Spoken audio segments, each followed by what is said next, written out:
What's up, YouTube? I'm Brett. I'm Lance. And this is Rants RS. Don't forget to leave a like, comment, subscribe, and share.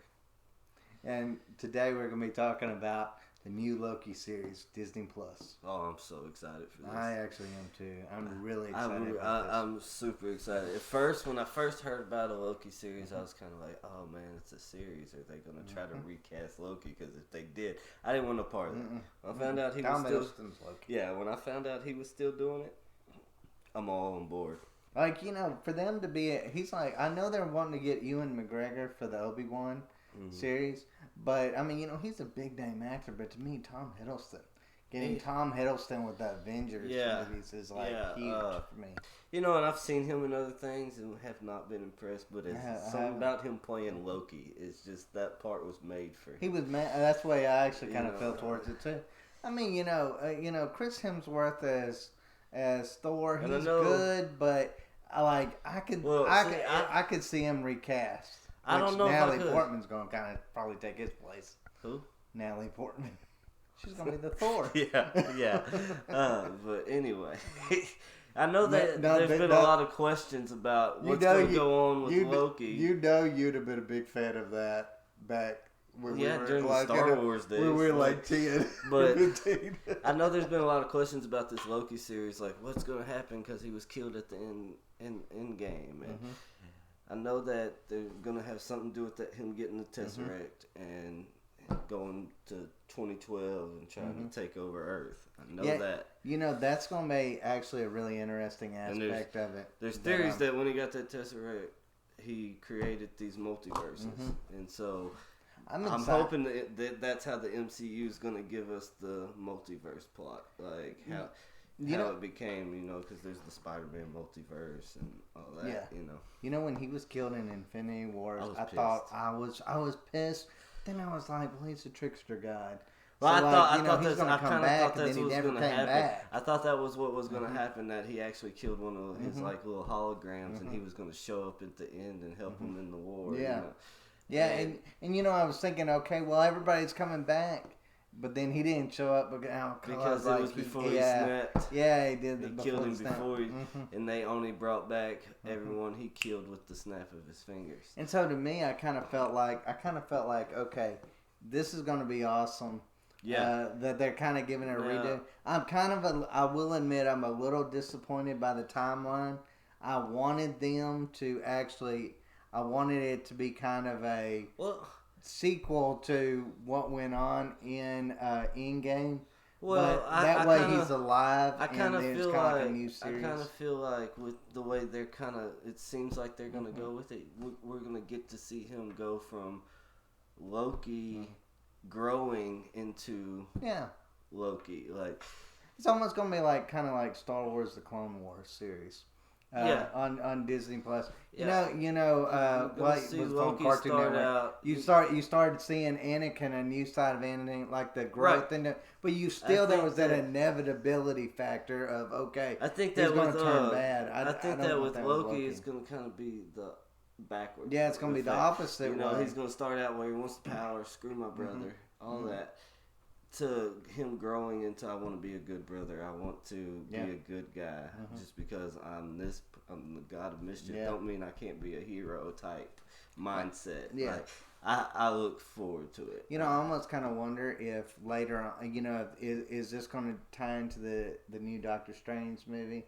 I'm sure because I'm sure because if Loki is the one that's creating the multiverses. It's gonna have to tie in somehow. Well, I mean, even the title of the Doctor Strange film, kind of makes you think, okay, well, they're gonna go through the Doctor Strange multiverse of madness. Yeah, they're gonna go into all this, these multiverses, and it must have been Loki. I think Loki was kind of created these multiverses, and now I don't know if these people are having to go into these other multiverses and try to stop him from doing something or.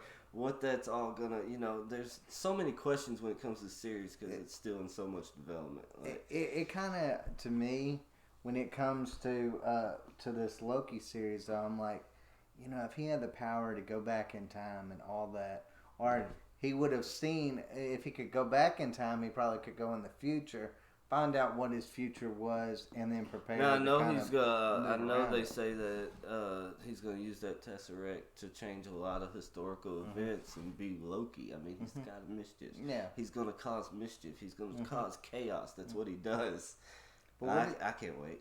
But what is this show gonna be rated? Like, I kind of feel like on Disney Plus, I don't want it to be kind of like The Mandalorian, where it's good, but then it's scaled back. When it comes to that ratings thing with Disney Plus, they can go anywhere. Like, they can go to almost mature to almost just for kids. Because, I mean, they do have The Simpsons.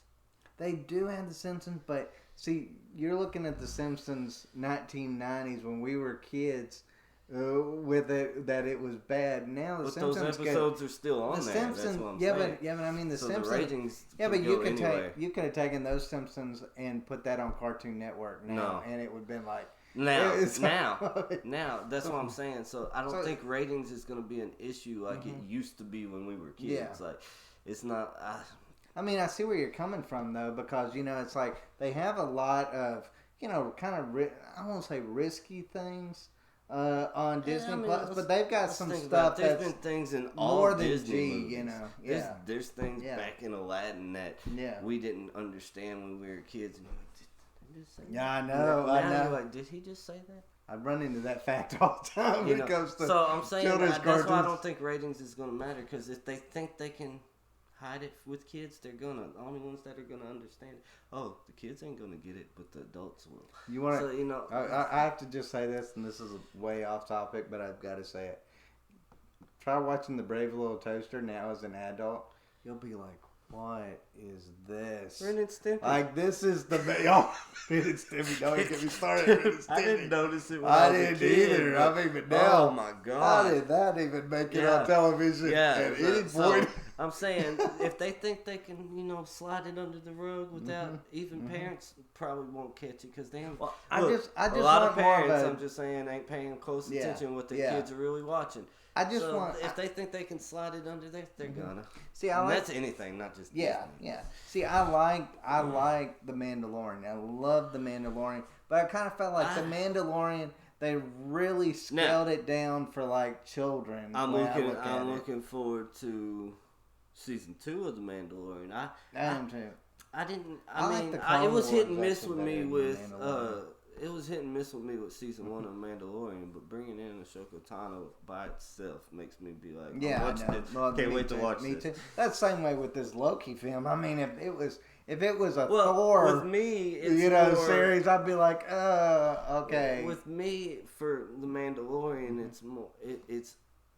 it's more intensified for me to want to watch season 2, because I'm seeing Ahsoka Tano go from animated to a real live version. Yeah, I know. Well, with Loki, we've seen a real live version, but I was a fan of Loki. I know he was supposed to be the villain, but you couldn't help but like the guy. Oh, I know. Tom Hiddleston just brought that character alive. I'm so excited. And and I kind of feel like if it started tonight, I'd be watching. Yeah, I know I'd be too much. But that's the one thing I was like when we were talking about The Mandalorian. I was that way with The Mandalorian. I was like, oh man, I'm so used to Netflix now. I'm like, I'm gonna binge watch this. I was like, what episode? Well, see, I don't get I don't get like that with The Mandalorian. Okay, if The Mandalorian season 2 aired right now tonight, I wouldn't be like, oh, I gotta watch it. Yeah, I know. But if Loki was on tonight, I'd be like, oh, I gotta watch this. Well, it's little side characters and stuff like this that have kind of pulled me towards Marvel in my older age, because growing up I was DC. I was DC. Now I'm getting more Marvel than I used to be. I'm almost kind of shocked they don't have a Groot film. By itself. I'm just waiting for that. I am Groot, the whole movie? But literally, he's like the most popular character just saying, I am Groot. Diesel. I don't even know why they even had to pay Vin Diesel for saying one word. We've talked about that in some prior videos. Go back and watch our Marvel. Yeah, go back and watch our Marvel playlist. Yeah. You'll see that. You'll see what our opinions on that. But overall, I think that this series is going to fill in the gaps between the movies, and it's going to be awesome in that way. With everything going on with COVID and everything like that, setting everything else back, and Loki could save Marvel for a little bit. I'm looking forward to the. And let's face it, look, the CW has DC in their Arrowverse stuff. Mm-hmm. Marvel needs some episodic stuff to kind of like Marvel blows DC out of the water when it comes to movies. I think the Falcon and the Winter Soldier one is going to be a big hit. Yeah, I think so too, but I don't think it's anywhere. I think you're going to have Loki right here, and then you're going to have like the Winter Soldier way down here. I mean, Loki's going to be. It's going to be. Yeah, like Winter Soldier, Loki. Yeah. For Loki, me, I feel like that. Yeah. I have to wait and see. Like I'm still thinking. I'm still kind of Winter Soldier though. I was interested in Winter Soldier. One, but I don't know this Loki. I love the guy that plays the Falcon. I love him. And see, I like the guy who plays the Walter Corbin. I like the guy who played Bucky. Yeah, I don't know his name, but I did actually kind of like him. I kind of felt like maybe they could have added a little bit more. If you hadn't asked, I probably wouldn't know. But overall, I like his character, but I also like the Falcon. But I just feel like Loki is just Loki's whole nother plane than what. That's a whole nother lane. Is. Yeah, that's almost. This is going to be movie like for me in a lot of ways. Yeah, and mostly because Tom. Yeah, Tom Hiddleston. I mean, he's You got him playing Loki, you can't go wrong. I even love him on the Comic-Con things. Mm-hmm. Like, he's so awesome because he just still Loki. Yeah, he still plays Loki. He's still in his character. Yeah. And it's he just stays in that character. And it's like no one can do that hardly. No one can just you always see these actors and they're just normal and kind of bland at these Comic-Cons where he's in character and it's just awesome. He's just out there. He's just still playing that Loki. I believe he's just naturally a smartass, which he is. That's why you like Loki. Actually, but that's the part of that's Loki. See, that's the part that I want them to show in the series, and that's why I don't want it to be toned down. Because I would kind of like I get what that you're kind of Loki to be that way. Let us know what you guys think in the comments. Leave a like, comment, share, and subscribe. Thanks for staying with the channel. We're on the road to 1,000. We'll see when we can get there. So please subscribe, guys, if you like our videos. And if you also like our shirts, leave a comment or write us on rantsrus at yahoo.com. And we'll see if we can get y'all one. All right, take care, guys.